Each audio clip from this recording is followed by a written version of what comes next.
Every summer, Tiffany, a young Taiwanese-American girl, eagerly awaited her visit to Tainan, where her grandmother, whom she lovingly called Ama, resided.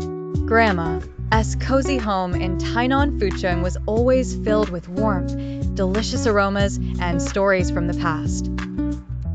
One lazy afternoon, as they sat on the wooden porch enjoying the gentle breeze, Tiffany asked, "Grandma, why does everything in Tainan taste so sweet?" Grandma smiled, her eyes lighting up with the sparkle of old memories.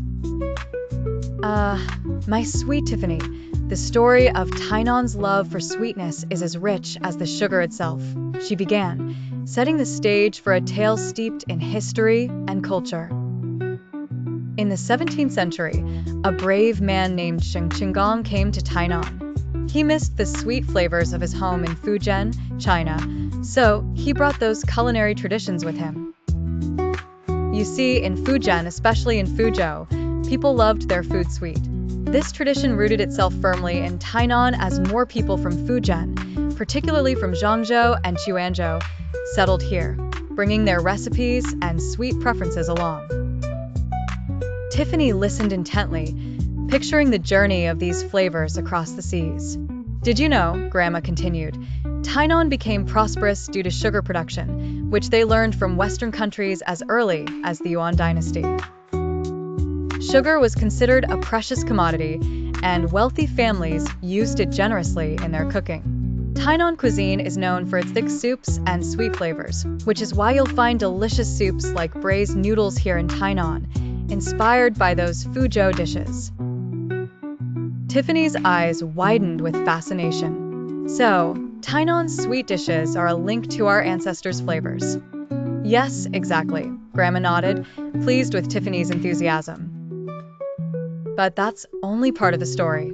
In the same century, the Dutch brought sugar production techniques to Tainan, transforming it into a major sugar-producing region. Just like Fuzhou, Tainan grew wealthy from sugar. During the Dutch colonial period, the sugar produced here was primarily exported to countries like Japan and Persia, and even back to the Netherlands. Sugar was rare and precious, not something ordinary people could enjoy every day. But if sugar was so rare, how did it become a part of everyday food? Tiffany asked, curious. That's where the story gets interesting," Grandma said. "During the Japanese colonial period, sugar production continued to thrive in Tainan.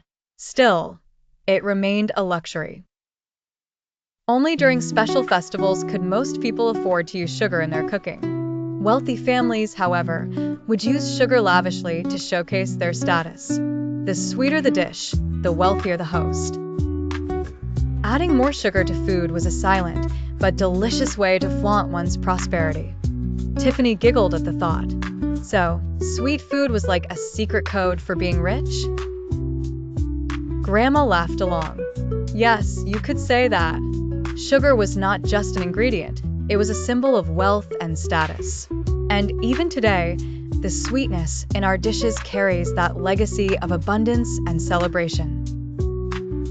Filled with a newfound appreciation, Tiffany hugged her grandma. "Thank you for the sweet stories, my dear grandma. I can't wait to taste more of Tainan's delicious history."